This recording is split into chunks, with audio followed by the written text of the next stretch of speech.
Going on, folks? It is New Guitar Day. And New Guitar Day is always a good day, but I am particularly excited for this one.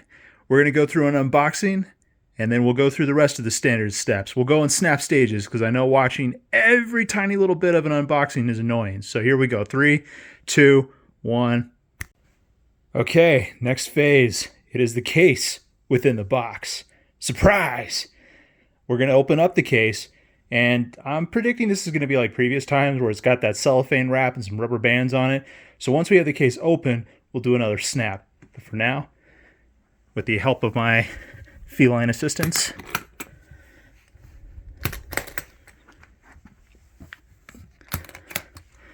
last one.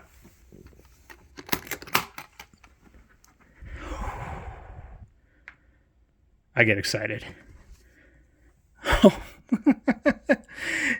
There's an extra layer even.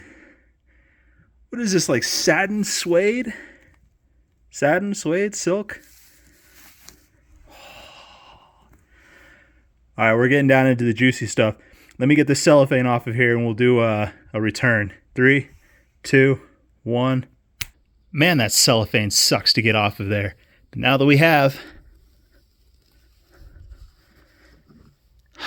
the reveal in all of its glory.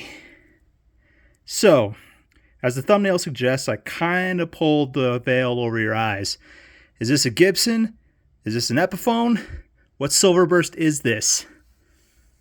Yeah, I know, less exciting. It's Agile, but it's exciting for me because Agile is my favorite guitar brand.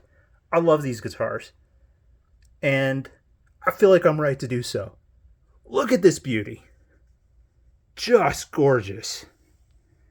Okay, we're going to do the typical spec rolling across the screen. We're going to do some sound samples. I'll do some cleans. I'll do some dirties. I'll do some drives.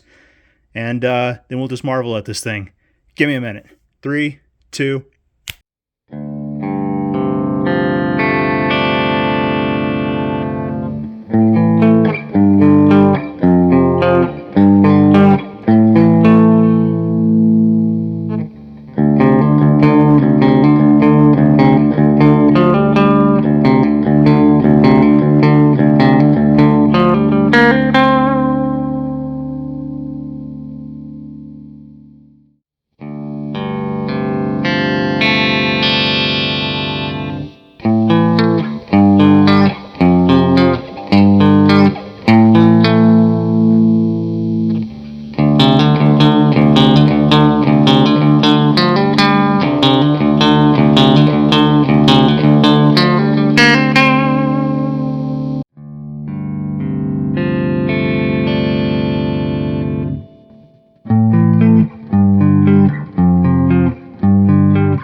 All right, before we go any further, an apology.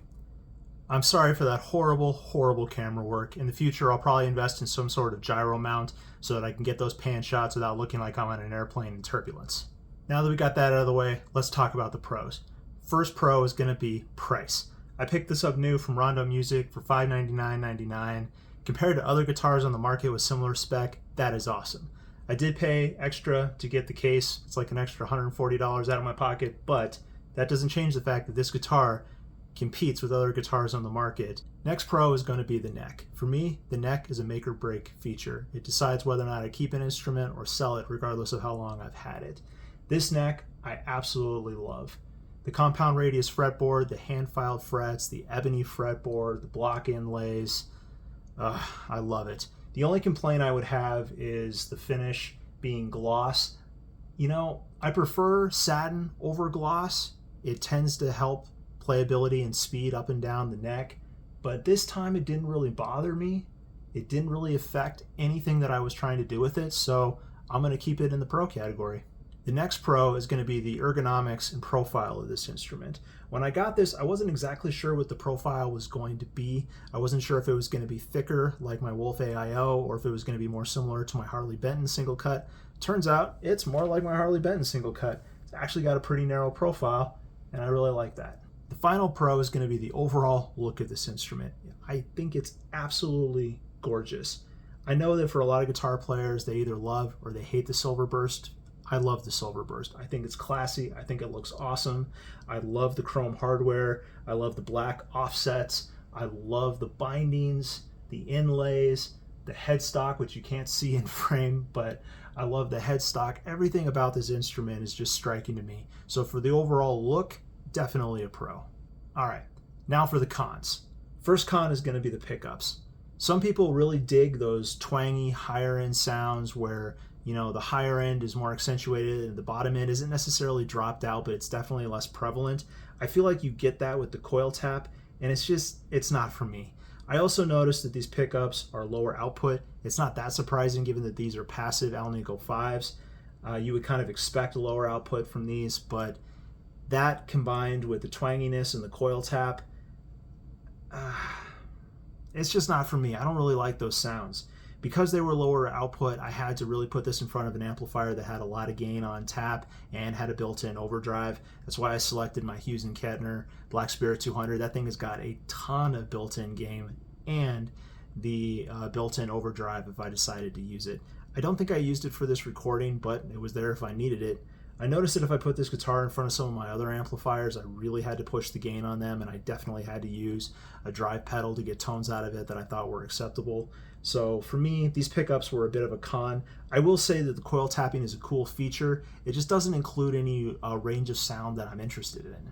The next con is going to be the weight of this instrument. I'm not exactly sure how many pounds it is, but it's hefty.